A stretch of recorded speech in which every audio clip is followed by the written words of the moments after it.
प्रारंभ करते हैं।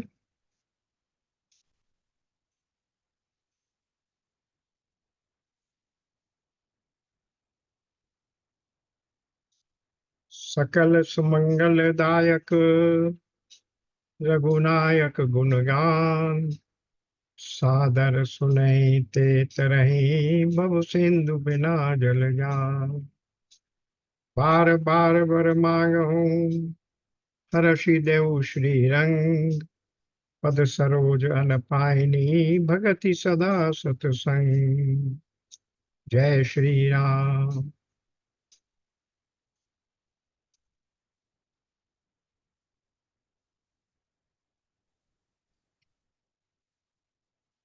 पिछले सत्र में उत्तरकांड के दोहा संख्या 71 का और 71 का एट पेज 896 हमने कर लिए थे। अब आज इससे आगे की चौपाइयों पर 72 दोहा संख्या 72 के ऊपर की चौपाइयों पर प्रवेश करते हैं। 71 का और 71 खा में क्या बताया गया था? काकभूषुंड जी गरुड़ जी को उपदेश दे रहे हैं और समझा रहे हैं कि माया का कितना प्रबल प्रभाव होता है। व्यापी रहे वो संसार महु माया कटक प्रचंड सेनापति कामादि भट दंभ कपट पाखंड। माया की प्रचंड सेना संसार भर में छाई हुई है और काम आदि यानी काम क्रोध मद लोभ मोह इत्यादि जो षड रिपु हैं वे उसके सेनापति हैं और दंभ कपट और पाखंड ये योद्धा हैं। पर ये जो माया है वो फिर है क्या? सोदासी रघुबीर के समुझे मिथ्या सोप छूट न राम कृपा बिनु नाथ कहूँ पदिरो। तो ये जो माया है ये अपने आप में कुछ स्वामिनी नहीं है। ये माया श्री रघुवीर की दासी है, भगवान की माया है। दैवी ऐसा गुणमयी मम माया दुरत्या। गीता में भी भगवान ने कहा ये जो चमक दमक वाली माया है वो मेरी माया है। और मया अध्यक्षेण मेरी अध्यक्षता में 9.10 में कहा मया अध्यक्षेण जो संसार को बनाती है, मेरी अध्यक्षता में ये चर और अचर संसार की रचना करती है। तो ये भगवान की माया भगवान के आदेशानुसार उनकी अध्यक्षता में काम करती है। ये इसीलिए यहाँ कह दिया गोस्वामी जी ने ये दासी रघुवीर की। किंतु ये राम जी की कृपा के बिना छूटती नहीं। मेरी माया मेरी कृपा के बिना छूटती नहीं। मामे ये प्रपद्यन्ते माया मेताम तरंती ते। जो मेरी ही शरण में आ जाते हैं वे ही इस माया से पार पा सकते हैं। अब आगे की देखते हैं। जो माया सब जगह ही नचावा जासु चरित लख काहू न पावा। सोई प्रभु भ्रू विलास खग राजा नाच नटी एव सहित समाजा। क्या कह रहे हैं अब यहाँ गोस्वामी जी? काकभूषुंड जी क्या समझा रहे हैं कि ये वही माया जो है जो प्रभु की दासी है वही माया सारे जगत को नचा रही है। और जगत को क्या? ब्रह्मा विष्णु महेश ये भी जो हैं ये भी माया के ही माया के ही रचे हुए हैं। ये माया के ही समझिए क्रिएशन है। क्योंकि गोस्वामी जी ने क्या कहा जग पेखन तुम पेखन हारे। ये सारा जगत दृश्य है और आप दृष्टा हैं। और क्या किया? विधि हरि शंभु नचावन हारे।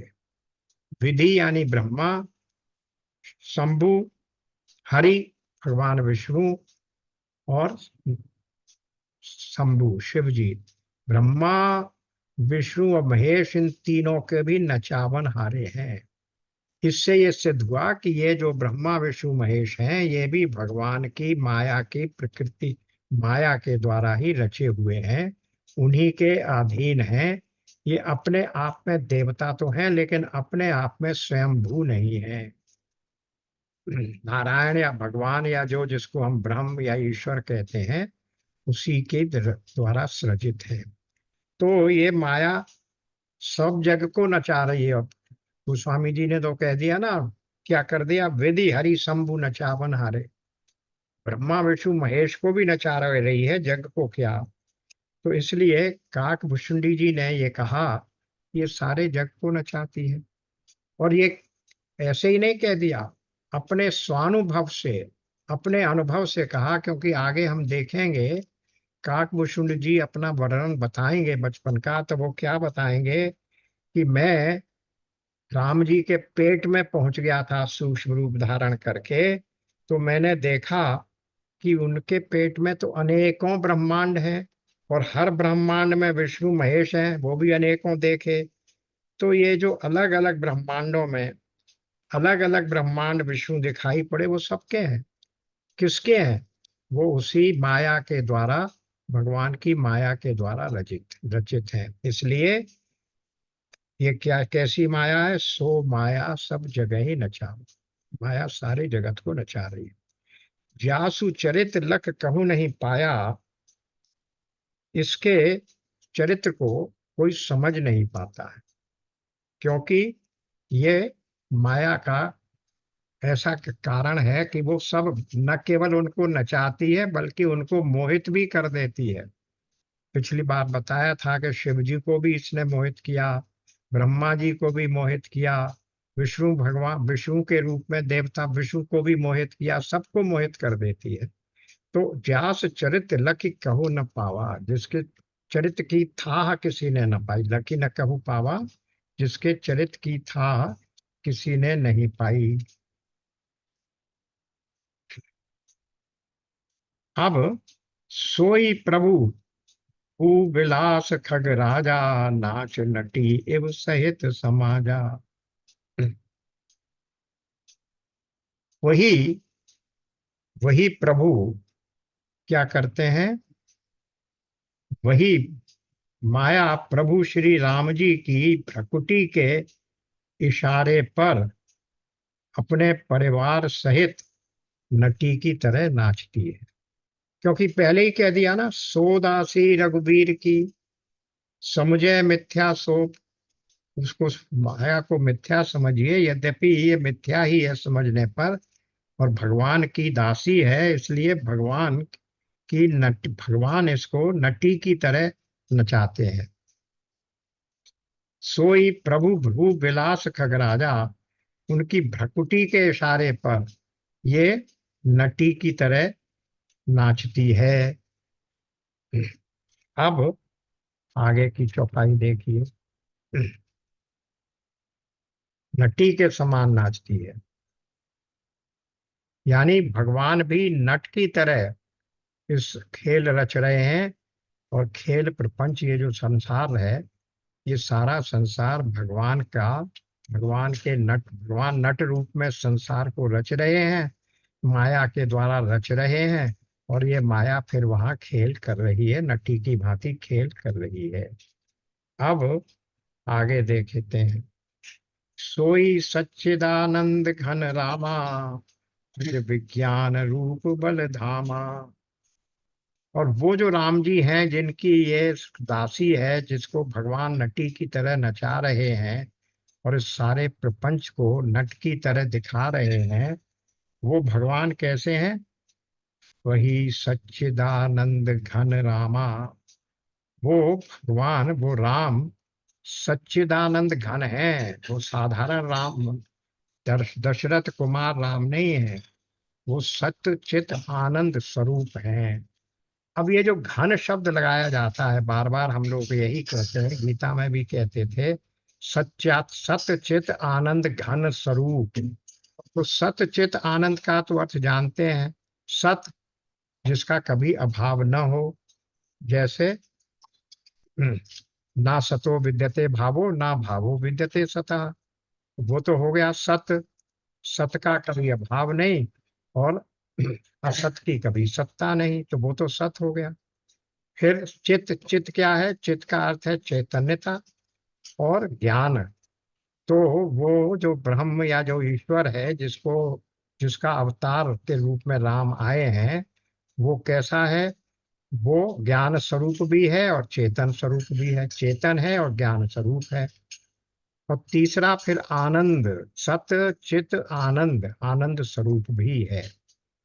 तो लेकिन उसके आगे फिर इस घन शब्द का अर्थ क्या है?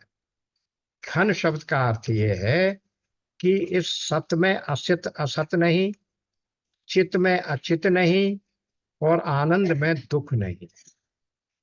क्यों? क्योंकि वो तो परिपूर्ण है, अद्वितीय है, उसमें किसी भी प्रकार का सजातीय विजातीय स्वगत भेद नहीं हो सकता। इसलिए उसको घन शब्द से कहा। घन का मतलब वो इतना कॉम्पैक्ट है कि ना असत उसमें प्रवेश कर सकता है, ना अचित उसमें प्रवेश कर सकता है, ना दुख प्रवेश कर सकता है। इसलिए उसको घन कहते हैं हम। घन का अर्थ होता है सॉलिड। ये घन है, ये सॉलिड है।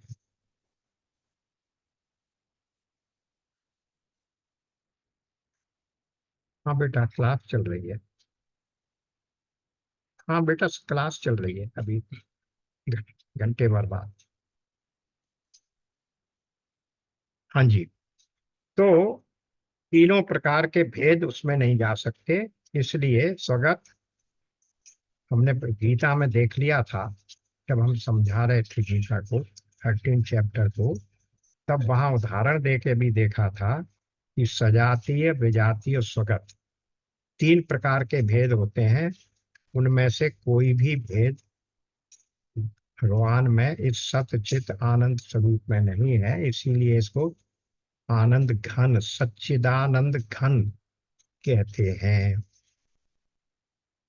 यहाँ की यही थोड़ा सा फिर से समझ लें कि ये सजातीय विजातीय और स्वगत भेद क्या होता है। इसको समझ लीजिए कि सजाती ऐसा है कि एक बगीचे में पेड़ लगे हुए हैं, उसमें सभी वृक्ष ही वृक्ष हैं, तो ये हो गया सजातीय, एक ही जाति वहां पर है। अब उसी बगीचे में आम के पेड़ भी लगे हुए हैं, नीम के पेड़ भी लगे हुए हैं, और पीपल के पेड़ भी लगे हुए हैं। तो क्या हुआ कि है तो यद्यपि वो एक वृक्ष की जाति तो है, लेकिन उस जाति में ही अलग अलग प्रकार की शाखाएं बट गई। तो वो क्या हो गए? विजातीय हो गए। तो एक हो गया सजातीय, अलग अलग प्रकार के पेड़ लगे, एक ही जाति के पेड़ लगे हुए, सारे फल में एक ही जाति है, पेड़ लगे हुए हैं। दूसरा हो गया विजातीय, वृक्ष तो हैं, जात तो वही है, लेकिन अलग अलग प्रकार के लगे हुए हैं। फिर स्वगत क्या हो गया? स्वगत हो गया कि प्रत्येक पेड़ में भी अंतर है। सबसे नीचे मोटा तना है, उसके बाद मोटी डाल है, फिर उसमें पतली डाल है, फिर उसमें कोपल है, फिर उसमें बीज है, और उसके बाद फल है, फूल है। ये सब एक ही वृक्ष है, उसी में ये सब लगे हुए हैं। इसको यूं समझ लीजिए कि अपने शरीर में ही सिर भी है, हाथ भी है, पैर भी है। तो ये सब है तो एक ही जात, सारा शरीर, इन सबको मिलाकर शरीर बना है, किंतु इसमें स्वगत भेद है। क्योंकि हाथ अलग है, हाथ का अगर एम्पुटेशन करके काट भी दिया जाता है तो शरीर तो रहता है। तो इसलिए ये भेद है। तो ये सजातीय विजातीय स्वगत भेद बार बार हमें देखने पड़ते हैं, जब भी हम ब्रह्म में वेदांत की बात करेंगे तो ये आएंगे। अब इसलिए ये भी कह दिया कि उसमें किसी प्रकार का भेद नहीं है। सच्चिदानंद घन शब्द का अर्थ ये व्याख्या हो गई। अब आगे क्या आया इसमें, अज विज्ञान रूप बल धामा। अब दूसरा अर्थ आया अज। देखिए ये जो इस चौपाई में इस यहाँ पर नीचे तक जितने गुण आ रहे हैं, ये जरा सा आप ध्यान दीजिए। पेज 17 पर जाइए। भगवान के, राम जी के या ब्रह्म के ये गुण तो स्वामी जी बार बार बता रहे हैं। सबसे पहले चलिए पेज 17।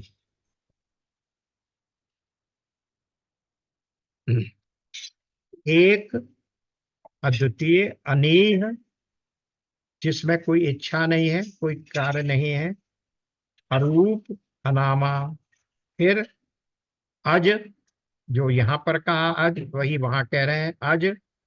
सच्चिदानंद पर धामा, और कैसे हैं, परम धाम है। फिर 52 पर आ जाइए। 52 में क्या कहा, ब्रह्म जो व्यापक, बिरज, अज, अकल, अनीह, अभेद। ये इतने गुण, ये सती जी को मोह हो रहा है। वो क्या कह रही है यहाँ, कि वो जो ब्रह्म है वो तो सर्वव्यापक होता है, उसमें किसी प्रकार का रज यानी दोष नहीं होता, माया रहित होता है, अजन्मा है, अकल अगोचर है, अनीह इच्छा रहित और भेद रहित है। सो की देहधर होय नर जाहि न जानत वेद। और जिसको वेद भी नहीं जानते हैं वो कैसे हो सकता है कि वो ये देह धारण करके मनुष्य हो गया। और विष्णु जो सुर हित नर तन धारी, सोई सर्वज्ञ जथा त्रिपुरारी। देवताओं के हित के लिए मनुष्य धारण करने वाले विष्णु भगवान है, ये भी मान लिया जाए तो वे भी शिव जी की तरह सर्वज्ञ हैं। वो फिर इस तरह का मनुष्य रूप धारण करके यहाँ मनुष्य की तरह रोते हुए क्यों घूम रहे हैं, ये उनको तो भ्रम हो गया था, प्रति संदेह। तो यही सब गुण यहाँ फिर से आ रहे हैं एक एक करके। अभी हमने देखा सच्चिदानंद वहां पहले आ चुका, सच्चिदानंद घन। अज, अज पहले भी कह चुके हैं। अज का अर्थ क्या है उसको भी फिर से समझ लीजिए। अज जब कहा जाता है तो उसका मतलब जन्म, अजन्मा नहीं है। अजन्मा ये बार बार हम लोग देख चुके हैं कि अज का अर्थ अजन्मा नहीं है। अजन्मा कहने से तो उनके उस वास्तविक स्वरूप का क्या होता है, उसका निषेध होता है। वो, उसको क्या हो जाता है, तीनों पर उनकी हीनता दिखाई देती है अज कहने से। स्वयं अज है। अज जब कहा जाता है तो परमार्थ को अज कहना भी उसकी तौहीन है, उसकी निंदा है। क्योंकि अज उसको कहा जाता है जो प्रत्यक्ष मालूम पड़ता होवे पर उसका जन्म न हुआ हो। जैसे सर्प, रज्जू में सर्प दिख तो रहा है पर उसका जन्म तो नहीं हुआ है। तो ऐसी चीज को हम अज कहते हैं। तो ब्रह्म जो व्यापक है उसको हम अज कहते हैं, तो सब समझिए कि उसकी निंदा हो रही है, उसकी हीनता दर्शन कर रहे हैं। तो फिर अज कौन है, अज किसको कहेंगे, जो उसका कोई कारण नहीं है। सबका कारण, वो कारण सब कार्यों का कारण है, हर कारण का कारण है, लेकिन स्वयं उसका कोई कारण नहीं है, उसको हम अज कहेंगे। संसार में हम देखते हैं ये जो पूरा जगत है इसको कार्य कारण रूप कहा जाता है। इसीलिए कहा जाता है कि यहाँ हर एक कार्य का कारण है। पंचभूत देख लीजिए। पृथ्वी, पृथ्वी किसका कार्य है, या पृथ्वी का कारण कौन है, जल। जल का कारण कौन है, अग्नि। अग्नि का कारण कौन है, वायु। वायु का कारण कौन है, आकाश। आकाश का कारण कौन है, अहंकार। उस अहंकार का कारण कौन है, महत्त्व। महत्त्व का कारण कौन है, अज्ञात। अब मूल प्रकृति। और वो मूल प्रकृति किसकी है, वो ब्रह्म की है, उसकी शक्ति है। और फिर ब्रह्म का कारण कौन है, कोई कारण नहीं। तो जिसका कोई कारण न हो, जो सब कारणों का कारण लेकिन जिसका स्वयं कोई कारण न हो, उसी को हम अज कहते हैं। अज का अर्थ केवल, अज का अर्थ ये कहने के लिए कहा जाता है कि इसका कभी जन्म नहीं होता, ये अनादि है। जो अनादि है उसको हम अज कहते हैं। वरना अज से कहते ये लगता है कि ये जन्म लेने वाली कोई शक्ति है जिसका जन्म नहीं हुआ है। तो इसीलिए यहाँ कहा विद्वानों ने कि ये तो उनकी हीनता बताता है, इस तरह अज अज शब्द का प्रयोग, उनकी निंदा है, उनकी तौहीन है ये शब्द प्रयोग किया। इसलिए अज तो उसको कहते हैं जो मालूम तो पड़ता हो पर जिसका जन्म हुआ ना हो। जबकि वो तो भगवान यानी ब्रह्म तो हमारी प्रत्येक आत्मा ही है, अपना स्वस्वरूप ही है। बार बार हम देख चुके हैं गीता में भी और यहाँ भी कि आत्मा और परमात्मा में, आत्मा ब्रह्म में कोई भेद नहीं है। तो जिस ब्रह्म की बात की जा रही है वो तो हमारा स्वस्वरूप ही है, हम आत्मा ही है। अहम ब्रह्मास्मि, अयम आत्मा ब्रह्म, ये आत्मा ब्रह्म है। तो इसलिए ये जो अज है वो ब्रह्म ही है, इसलिए उसको अज नहीं कहा जा सकता। सब सर्व कारण रहित और जो स्वयं ब्रह्म स्वस्वरूप, उसमें जो अजन्मापन है वो तो कल्पित है। अब आ गया, फिर क्या कहा यहाँ आज के बाद, विज्ञान। अज विज्ञान रूप बल धामा। विज्ञान का अर्थ है ज्ञान, यानी वो अज है और विज्ञान है। पहले ही सच्चिदानंद खंड में ऑलरेडी ये बात आ गई कि वो ज्ञान स्वरूप है। तो अजन्मा है, ज्ञान स्वरूप है। अब उसके बाद कह रहे हैं बल धामा, रूप और बल। विज्ञान रूप बल धामा, रूप और बल का धाम है। अब देखिए वहां ऊपर ये नहीं कहा कि वो अज, अज का धाम है, या सच्चिदानंद घन क्या, वो ये व्याप, ये नहीं कहा कि अज, और वो दूसरी शब्द जो प्रयोग किया था कि वो अज और विज्ञान, वहां पर विज्ञान का धाम नहीं कहा क्योंकि वो विज्ञान स्वरूप है, अज उसका स्वरूप है। लेकिन बल और रूप का धाम कहा गया, इसका मतलब ये है कि रूप और बल अध्यस्त हैं, और उन रूप और बल का ये क्या है, अधिष्ठान है। रूप और बल भगवान का हिस्सा नहीं है। विज्ञान यानी ज्ञान स्वरूप भगवान है। अजन्मा अनादित्वम भगवान है, भगवान का ही स्वरूप है। लेकिन रूप और बल भगवान के क्या है, अध्यस्त हैं। उन सबका बल धामा कह दिया ना, तो उनका अधिष्ठान है, ये बात यहाँ कह दी। अब अध्यस्त हो गया। अब इसमें भी अंतर है, क्या है, रूप और बल दोनों का अधिष्ठान हो गया। रूप माने आकृति और बल माने क्रिया। जितने कर्म होते दिखाई पड़ते हैं उनमें बल की जरूरत होती है, और जितने आकार विकार दिखाई पड़ते हैं उनमें रूप होता है। इसलिए रूप और बल दोनों का, क्रिया का और रूप का, आकार का धाम है। ये सब इसी में रूप और आकार दिख रहे हैं।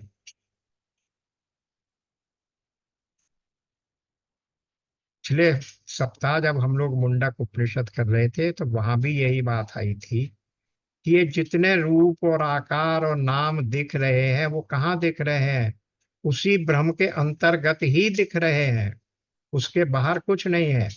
और उसको सिद्ध करने के लिए क्या बताया गया था कि जैसे स्वप्न में हमारे अपने ही मन में इतनी बड़ी स्वप्न दृष्टि रचित की रचना हो जाती है, उसमें सब दिख रहा है, पर कहाँ दिख रहा है, हमारे छोटे से मन में ही दिख रहा है।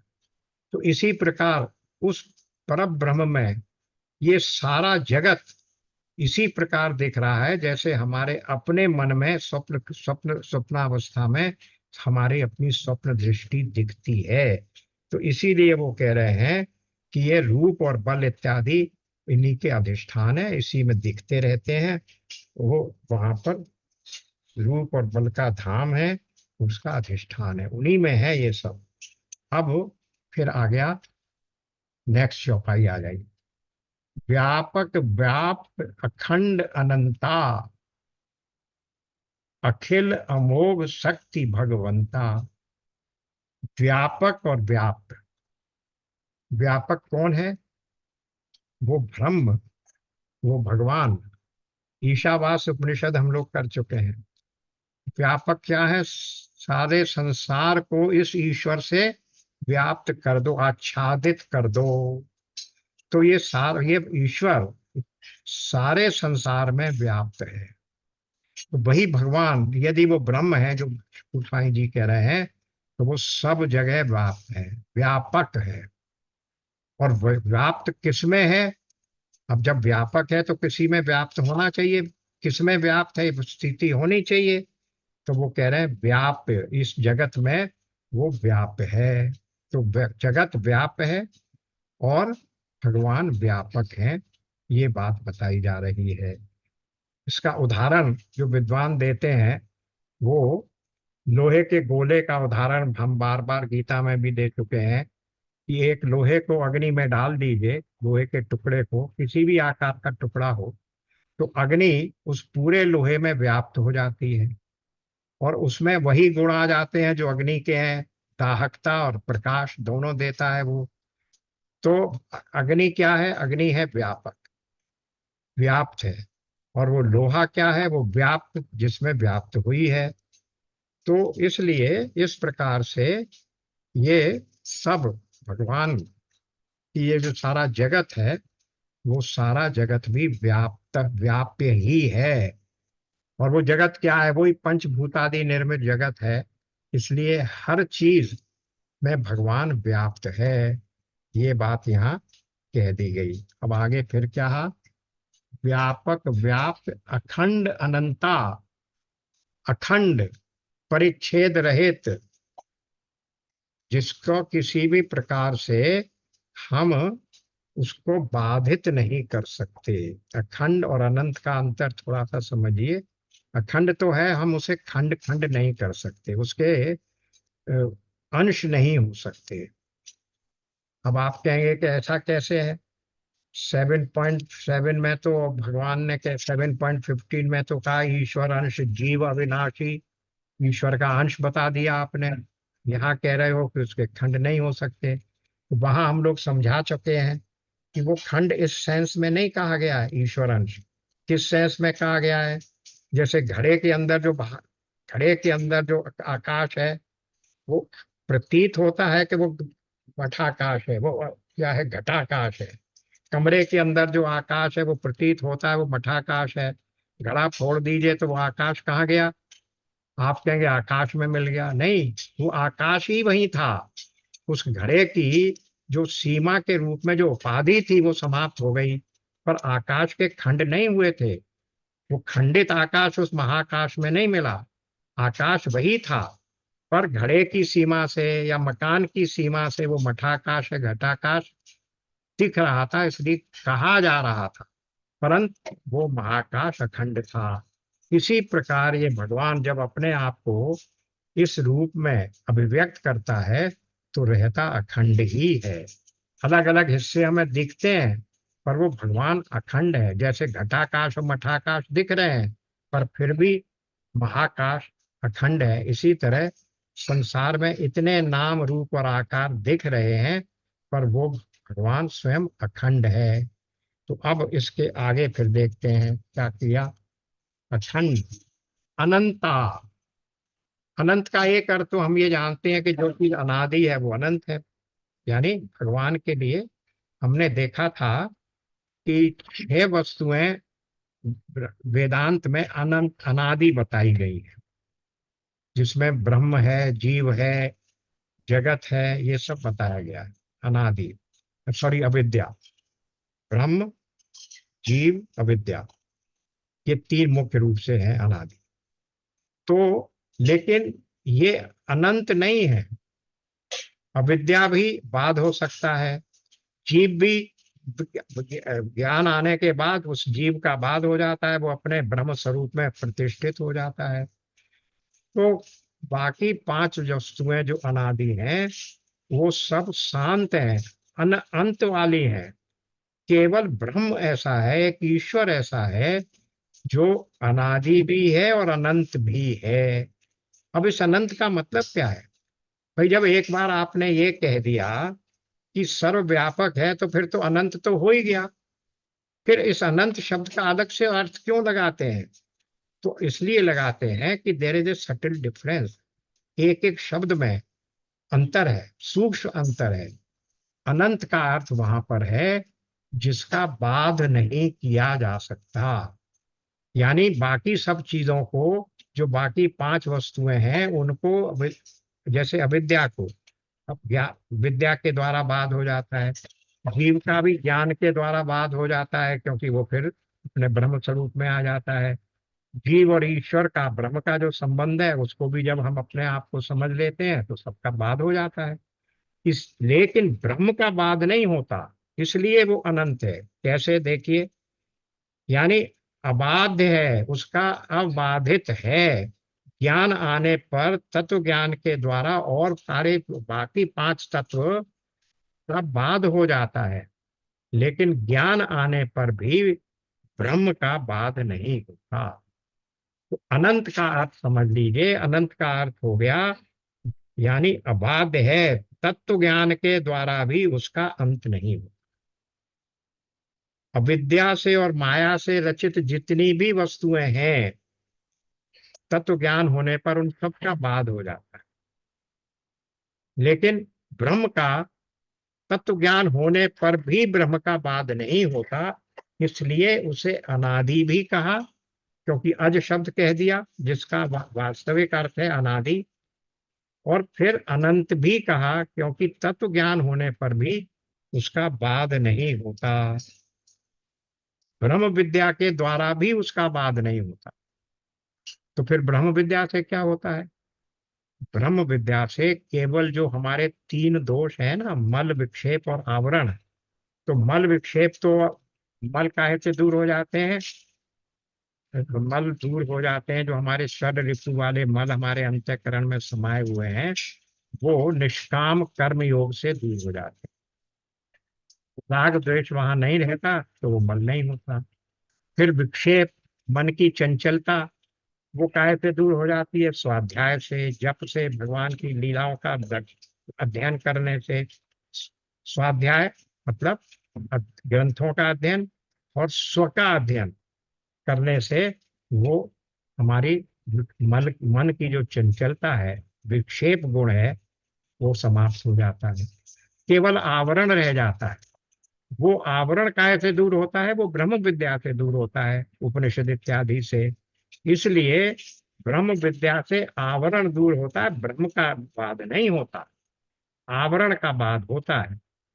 आवरण का नाश हो गया। इसीलिए गीता के, मैंने शायद कभी बताया होगा, श्रीमद् भागवत के 10वें स्कंद में आता है कि जब भगवान कुरुक्षेत्र में गए, तो वहां जितने भी द्वारका के निवासी थे वो भी वहां गए। और भगवान ने सूचना दे दी थी, भिजवा दी थी कि कृष्ण आ रहे हैं।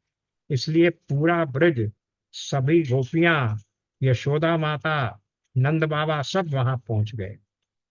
तो गोपियां अभी तक भगवान को अलग समझ रही थी अपने से, वो दुखी थी। भगवान से जब वार्ता हुई तो उन्होंने कहा कि आपने तो हमें बड़ा वियोग दिया है। तब भगवान ने उनको केवल दो श्लोक कहे हैं और यही समझाया है, ब्रह्म आत्म है कि बोध। तुम आत्मा हो, शरीर नहीं हो, और मैं और तुम में कोई भेद नहीं है। तो वहां यही शब्द आया है कि इन दो श्लोकों के सुनते ही उनका आवरण भंग हो गया, उनका जीवत समाप्त हो गया।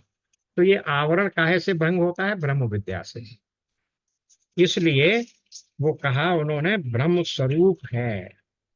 आप तो स्वयं ब्रह्म स्वरूप हैं, इसलिए उसमें उनका किसी भी प्रकार से बाधित होना नहीं संभव है।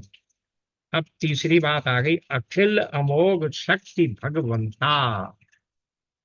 उनके पास जो माया शक्ति है ना, वो कैसी है? अमोघ। अमोघ शब्द का अर्थ होता है जिसका प्रयोग करने पर वो उसका फल कभी भी निष्फल ना हो। जैसे हम कहते हैं भगवान के दर्शन हो जाए, तो भगवान का दर्शन अमोघ होता है, कुछ ना कुछ फल हमें भगवान के दर्शन का प्राप्त होगा। अर्जुन का जो शस्त्र जाते थे वो अमोघ होते थे। अमोघ का मतलब ये अर्जुन के द्वारा भेजे हुए जो तीर थे, शस्त्र थे, वो अपने लक्ष्य पर जाते थे और भेद करके ही लौटते थे, ये नहीं कि वो इधर उधर छटक गए। तो अमोघ का अर्थ होता है अपने लक्ष्य का भेद करने वाला, लक्ष्य की प्राप्ति करने वाला। तो ये जो भगवान की ये जो शक्ति है, अखिल अमोघ शक्ति भगवंता, अखिल और अमोघ शक्ति के भगवत्ता हैं आप, उन सभी शक्ति के आगार हैं। ये सारी शक्तियां आप में निहित हैं जो कि अमोघ हैं, वही सर्वरूप है। इस भगवान की शक्ति अमोघ है। अभी कहा ना कि भ्रू विलास से वो माया नाचती रहती है, तो भगवान तो जरा सा भी इशारा कर दें, भौं टेढ़ी कर दें, तो संसार का नाश हो सकता है। और इच्छा करते ही ये पूरा संसार की रचना हो जाती है। एको हम, फिर क्या हुआ, बहुत श्यामी। भगवान ने विचार किया कि मैं अकेला हूं, मैं बहुत हो जाऊं, बस ये विचार करते ही बहुत हो गए, संसार की रचना हो गई। तो इसलिए वो तो सर्वशक्तिमान है, सर्वरूप है, इनकी शक्ति अमोघ है, और यही शक्ति संसार में रचना करती रहती है। फिर नीचे की चौपाई पर आ जाते हैं। अगुण अदभ्र अदभ्र गिरा गोतीता, सब दर्शी अनबद्ध अजीता, निर्मम निराकार निर्मोहा, नित्य निरंजन सुख संदोहा। वे निर्गुण यानी माया के गुणों से रहित, अदभ्र कहते हैं, दभ्र कहते हैं छोटे को, अपने से छोटे को, सूक्ष्म वस्तु दभ्र कहते हैं। तो अदभ्र कह दिया का मतलब जो छोटा नहीं है, यानी वो महान है, इसका अर्थ हो गया महान। तो भगवान जो है वो महान है। फिर वाणी और इंद्रियों से परे, गिरा वाणी हो गई और गो इंद्रियों को कहते हैं, उनसे अतीत। मन वाणी और इंद्रिय का विषय नहीं है, ये बात बार बार हम समझ चुके हैं। और अब तो हम लोग उपनिषद कर रहे हैं, वहां तो बिल्कुल आता ही है कि ब्रह्म किसी भी रूप में वाणी, मन और इंद्रिय का विषय नहीं है। तो इसलिए यहाँ पर कह दिया कि वो घिरा गो तीता। गो इज इंद्रिय, तीता मतलब उनसे अतीत, घिरा और गो वाणी और इंद्रिय, और इसमें मन और जोड़ लीजिए, तो मन वाणी और इंद्रिय का से अलग है, उनके द्वारा परिचित नहीं, विषय नहीं है, वो इंद्रियों के द्वारा विषय नहीं किया जा सकता। तो अब क्या हो गया, अगुण हो गया, यानी निर्गुण, माया के ये तीनों गुण उनके ऊपर प्रभावी नहीं है, सतगुण रजोगुण तमोगुण किसी से प्रभावित नहीं है। फिर अदब्र महान है, और इंद्रिय, मन इंद्रिय और वाणी का विषय नहीं है। सबदर्शी अनवद्य अजीता, सबदर्शी सब कुछ देखने वाले, दृष्टा, जग पेखन तुम पेखन हारे, सारे इस जगत के दृष्टा हो, सब कुछ को देखने वाले हो, सब कुछ के दृष्टा हो, तो सब दृष्टा। और फिर अनबद्ध, अनबद्ध का अर्थ हो गया निर्दोष, किसी प्रकार का कोई दोष नहीं है। फिर क्या आ गया, अजीता, अजय, कोई व्यक्ति तुम्हें जीत नहीं सकता। तो अगुण का अर्थ क्या हो गया, फिर तीनों गुणों का वहां अभाव है, गुणों के अधिष्ठान का अभाव है, गुणों के अभाव का प्रकाशक और गुणों के अभाव का अधिष्ठान। अब ये तीनों गुण और हमने देख लिए। अब इसके बाद क्या कह रहे हैं कागभूषुंडी जी, सबदर्शी अब अनवद्य अभिता निर्मम निराकार निर्मोहा नित्य निरंजन सुख संदोहा। यानी निर्मम का अर्थ हो गया ममता रहित, निराकार आकार रहित, नित्य निर्मोहा माया रहित, निर्मोह हो गया माया रहित, और निरंजन जिसमें किसी प्रकार, अंजन कहते हैं दोष को, कालिक को, किसी प्रकार की माया कालिक उसमें नहीं है। और फिर सुख की राशि सुख संदोहा। अब इन शब्दों को भी एक एक को समझिए। क्या है जो कहा सबदर्शी, सर्वज्ञ, अनवद्य विद्वता, उस अदब्र सबदर्शी जो कहा, सबदर्शी, सबदर्शी का अर्थ क्या है? जो गेत ज्ञाता भी वही है और गे भी वही है, ज्ञान भी वही है, त्रिपुटी नहीं है वहां। ज्ञाता ज्ञान और तीन की त्रिपुटी होती है। ज्ञाता वो होता है जो ज्ञान प्राप्त करने की इच्छा रखता है, ज्ञान वो होता है जिससे उसको वो ज्ञान दिया जाता है, ज्ञान देने का साधन। और ज्ञे जिस वस्तु का ज्ञान प्राप्त करना है। उदाहरण के लिए हम ये गीता का पाठ कर रहे हैं या रामचरितमानस का पाठ कर रहे हैं, तो इसमें ज्ञे कौन है? ज्ञे है भगवान, जिन भगवान के बारे में हम जानकारी प्राप्त करना चाहते हैं। ज्ञाता कौन है? ज्ञाता है हम और आप, क्योंकि हम उस भगवान के ज्ञे के बारे में जानकारी प्राप्त करना, ज्ञान प्राप्त करना चाहते हैं। और ज्ञान क्या हो गया फिर? ये रामचरितमानस जो हमें इसके बारे में जानकारी दे रहा। तो वहां पर भगवान में ज्ञाता ज्ञान और ज्ञेय का डिफरेंस नहीं रह जाता, वही ज्ञाता है, वही ज्ञेय है, वही ज्ञान है, त्रिपुटी समाप्त हो जाती है। अब इसके बाद हमने अजीता भी कर लिया। अब कहाँ आ गए थे? निर्मम पर थे। निर्मल निराकार निर्मोहा। मम का अर्थ किसी भी भाई बंधु से हमारी ममता नहीं है, और दुश्मन से भी हमारी दुश्मनी नहीं है।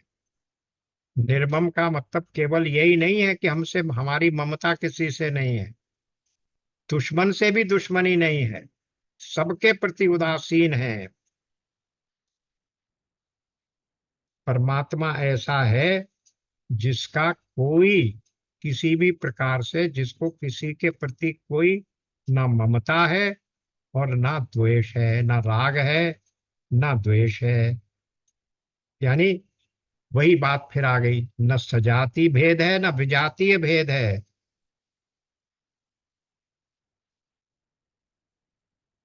तो ये परमात्मा ऐसा है, निर्मम निराकार। अब निर्मम हो गया। अब दूसरी बात कही गई थी निराकार। अब ये इस शब्द को भी जरा सा समझिए, आकार शब्द का क्या अर्थ है, कहाँ से बना? थोड़ा थोड़ा संस्कृत का व्याकरण समझते जाओ। आकार शब्द बना कार से, कारा। कारा किसको कहते हैं? जो बंधन करता है, जिसको चार दीवारी बना देते हैं किसी भी प्रकार से, जिसको घेर लेते हैं, उसको हम कहते हैं कारा। कि अब उसमें घिर गए, आप उससे बाहर नहीं निकल सकते। तो वो जो घिर गया, वो उस कारा में बद्ध हो गया, तो उसको क्या बोलते हैं फिर? और जब आकार हो गया तो क्या हो गया कि वो आकार उस रूप में बद्ध हो गया, जो रूप हमने दिया वो उस रूप में बंध गया। तो जैसे ही आप कहते हैं ये कृष्ण, हमने भगवान को बंदी कर दिया, एक विशेष प्रकार के रूप में उसे बांध दिया। राम को हमने एक विशेष प्रकार के रूप में बांध दिया। हमने उस महान को क्या कर दिया? क्षुद्र बना दिया। हमने उसको जो असीम है उसको उस रूप की कारा में सीमित बना दिया, ससीम कर दिया। तो इसलिए जो आकार है वो तो सीमित करने वाला है, उस असीम को ससीम करने वाला है, इसीलिए उसको आकार कहा। जैसे कारा, कारागृह, कोई तो कारा कहते हैं, जैसे जेल में बंद है तो अब आप इसी रूप में बंद हैं। अब अगर आप इस रूप से हिलेंगे उठेंगे तो फिर आपका आकार भंग हो गया, आप फिर कृष्ण नहीं रहे, राम नहीं रहे, शिव नहीं रहे। तो राम कृष्ण और शिव जो साकार की पूजा है वो भगवान को असीम से ससीम करने की पूजा है। और फिर उस ससीम उसको उसी को ससीम नहीं कर दिया, एक सीमित स्थान में भी बिठा दिया जो सर्वव्यापक है। अभी हमने देखा जो सारे जगत में व्याप्त है उसको हमने एक मंदिर में, मंदिर के छोटे से एरिया में बिठा दिया। तो ये जो साकार की पूजा है ये असीम को ससीम करके एक सीमित स्थान में, व्यापक को व्याप्त में, व्यापक को एक सीमित स्थान में यानी देश में सीमित कर दिया। तो वो कह रहे हैं नहीं, ये निराकार है, इसमें कहीं कोई सीमा नहीं है इसकी, ना रूप की, ना आकार की, ना स्थान की, सब जगह व्याप्त है और निराकार है। तो भगवान को हम कह देते हैं कि हमारे हृदय में घट घट में बैठे हैं ईश्वर। गीता में ही भगवान ने कहा ईश्वर सर्वभूतानाम हृदय से अर्जुन तिष्ठति। तो हमारे हृदय की छोटी सी गुहा में आके बैठा हुआ है। तो ये सब भगवान को सीमित करने की बात। इसीलिए जब अब ब्रह्म की गुण गाते हैं ना तो निराकार भी कहते हैं और निर्विशेष भी कहते हैं, निर्धर्मक भी कहते हैं। वो क्या है तीनों शब्द समझिए। निराकार का अर्थ समझ लिया, अरे दरवाजा बंद कर दे। निर्धर्मक का अर्थ हो गया किसी विशेष प्रकार के गुण नहीं है। धर्म का अर्थ होता है हमारा ये धर्म है, हमारा ये कर्तव्य है। जैसे हम कहते हैं सूर्य का धर्म क्या है, सूर्य का धर्म है प्रकाश और दाहकता, एनर्जी। चीनी का धर्म क्या है, मिठास। दूध का धर्म क्या है, धवलता, इत्यादि इत्यादि। अग्नि का धर्म क्या है, दाहकता। तो हर एक वस्तु के, हर एक पदार्थ का धर्म है, ये उसका कर्तव्य है, वो उसके अलग, उससे हट नहीं, वो धर्म से अलग नहीं हो सकता। तो जब हमने कह दिया कि भगवान का धर्म ऐसा है तो इसका मतलब ये है कि भगवान को हमने उस गुण में बांध दिया। इसलिए जब ब्रह्म का गुण बताते हैं तो कहते हैं निर्धर्मक, किसी भी प्रकार के कर्तव्य से, किसी भी प्रकार के धर्म से वो बंधा हुआ नहीं है। न केवल निराकार है, निर्धर्मक भी है। और फिर इसके बियॉन्ड एक शब्द आया, निर्विशेष। अब विशेष का अर्थ क्या है? ये घड़ी मेरे सामने रखी हुई है, वो केवल समय ही बता सकती है, कोई दूसरी चीज को नहीं इंगित कर सकती। कोई मेरे सामने ये कंप्यूटर रखा है, ये केवल जो जिसका काम है उतना ही ये करेगा, इसके अलावा, इसके अतिरिक्त वो कुछ नहीं कर सकता। तो जब जब विशेष कह दिया हमने तो वो उसी विशेषता में फिर सीमित हो गया। इसलिए भगवान को इन सब सीमाओं से परे बताने के लिए हम क्या कहते हैं, निराकार है, निर्धर्मक है, निर्विशेष है। क्योंकि उसको हम सीमित नहीं मानते, असीम है, सर्वव्यापक। जब कह दिया सर्वव्यापक है तो फिर उसको सीमा में कैसे ला सकते हो? और ये जितने भी आकार हैं वो सीमा है, धर्म है वो सीमा है, रूप है वो सीमा है, और विशेष प्रकार के गुण हैं वो भी सीमा है। इसलिए निराकार, निर्धर्मक, निर्विशेष, ये तीनों शब्द संग संग चलते हैं। तो इस प्रकार से वो क्या हुआ, ये शरीर में भी वो सीमित नहीं है। अब आ गया आकृति क्या है। यहाँ कहा निराकार के संग आकृति शब्द भी इंप्लाइड है। आकृति का अर्थ है कि किसी ना किसी प्रकार की कृति उसने की, कर्मों से बनी हुई चीज है वो, तभी उसमें आकार आया या उसमें कृति हुई। प्रकृति में कर्म से बनी हुई चीज है, वो रचना है, वो आकार है, वो आकृति है। तो परमात्मा करता नहीं है, और ना ही किसी के कर्म के द्वारा बना हुआ है। इसीलिए वो आकृतिहीन है, कृतित्व से रहित है, और आकार से भी रहित है, और निर्मोहा। उधर ममता कहा था, निर्ममता कहा था, या निर्मोहा कहा है। तो ममता और मोह में अंतर समझिए। मोह क्या है? गीता के 62 और 63 में क्या हुआ? मोह के आने से स्मृति भ्रंशात, स्मृति भ्रंशात बुद्धि विनाश, और बुद्धि नाशात विनश्यति। तो मोह क्या है? मोह है जो हमारे असल को, वास्तविकता को छिपाकर दूसरी वस्तु का ज्ञान कराता है। मोह के कारण हम सत को असत और असत को सत समझ लेते हैं। भ्रम जिसको कहते हैं, गलत फहमी जिसको कहते हैं, वो मोह है। तो निर्मोहा, अरे जिसमें ज्ञान है वो मोहित हो कैसे सकता है? फिर भी स्पष्ट कर देने के लिए इतने गुण दे दिए जाते हैं भगवान के। तो यहाँ कह दिया निर्मोहा, किसी भी रूप में वो मोह में, भ्रम में नहीं आ सकता। जैसे ब्रह्मा जी को मोह हो गया, इंद्र को मोह हो गया, शिव जी को मोह हो गया, इत्यादि इत्यादि। तो उन सब मोहों से भी वो परे है। फिर एक बात और कही, नित्य निरंजन सुख संदोहा। नित्य किसको कहते हैं?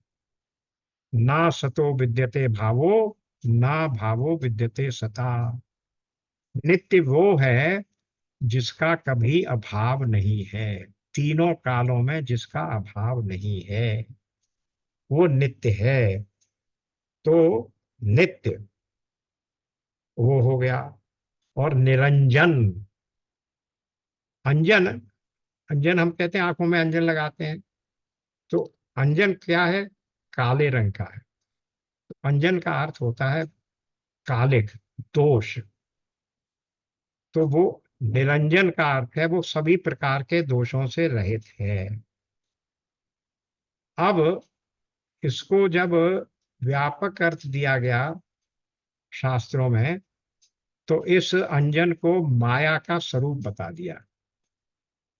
तो जब हम कहते हैं कि वो निरंजन है, इसका अर्थ वो है कि वो माया से रहित है, यानी माया का उसके ऊपर प्रभाव नहीं है।